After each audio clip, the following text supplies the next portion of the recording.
नमस्कार दोस्तों, स्वागत है आपका हिंदी नॉलेज शो में। तो दोस्तों, पिछले 10-12 दिनों से रूस यूक्रेन युद्ध जारी है और इस युद्ध ने भारत की आंखें खोलकर रख दी है।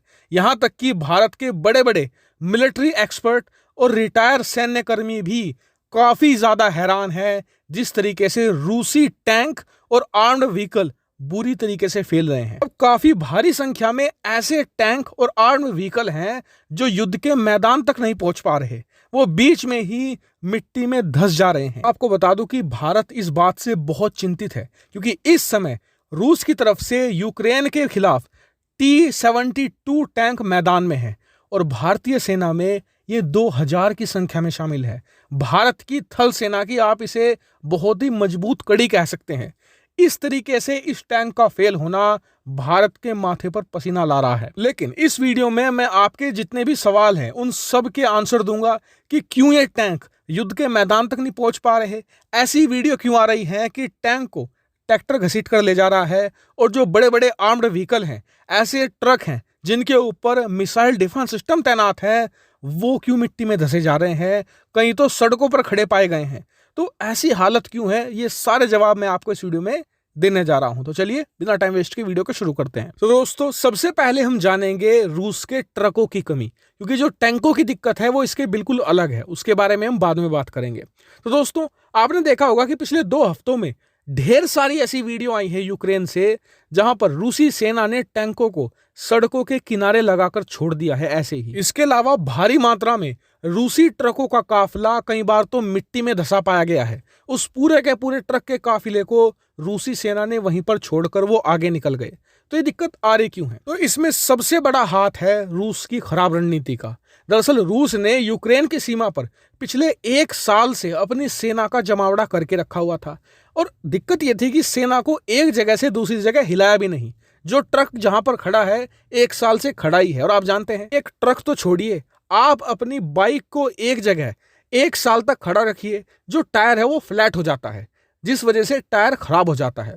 इसके ऊपर से दिक्कत यह थी कि जो इनमें टायर थे वो चाइनीज थे। जी हाँ, चाइना की किसी कंपनी को कॉन्ट्रैक्ट दिया था, उस कंपनी ने बहुत ही घटिया क्वालिटी के टायर रूस को सप्लाई कर दिए हैं, जो ना तो बहुत ज्यादा ठंड झेल सकते हैं ना ही बहुत ज्यादा गर्मी झेल सकते हैं। तो ऐसे में एक तो क्लाइमेट कंडीशन और दूसरा रूस की बेहद खराब रणनीति, इन दोनों ने मिलकर रूसी सेना को हैवी डैमेज पहुंचा दिया है।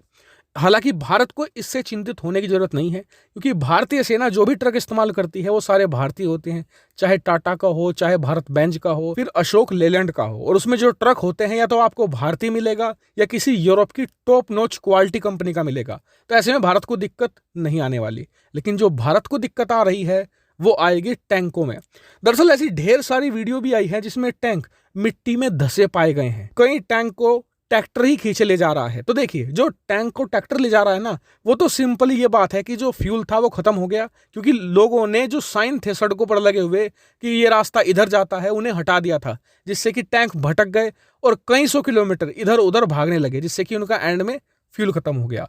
लेकिन जो वीडियो आई है भारी मात्रा में कि टैंक धंसे पाए गए हैं मिट्टी में, उसने सबको आश्चर्य में डाल दिया है, क्योंकि टैंकों को तो बनाया ही इसलिए जाता है कि वो कैसी भी कंडीशन हो वहां से आराम से निकल जाए। जबकि यूक्रेन की जमीन तो ऐसी है कि बिल्कुल फ्लैट जमीन है, वहां पर किसी भी प्रकार का पहाड़ भी नहीं है। के अलावा बारिश का मौसम भी यूक्रेन में मई जून में आता है। तो ऐसे में ना तो कंडीशन इतनी बुरी है, उसके बावजूद छोटी मोटी जगहों पर भी रूसी टैंक इतना धस क्यों रहे हैं, इतना फंस क्यों रहे हैं, ये बहुत सोचने वाली बात है। और मुसीबत ये है कि जो ये टैंक है ना, ज्यादातर जिनकी वीडियो आई है, ये T-72 या फिर T-80 टैंक है, और भारतीय सेना में ये बहुत भारी मात्रा में शामिल है।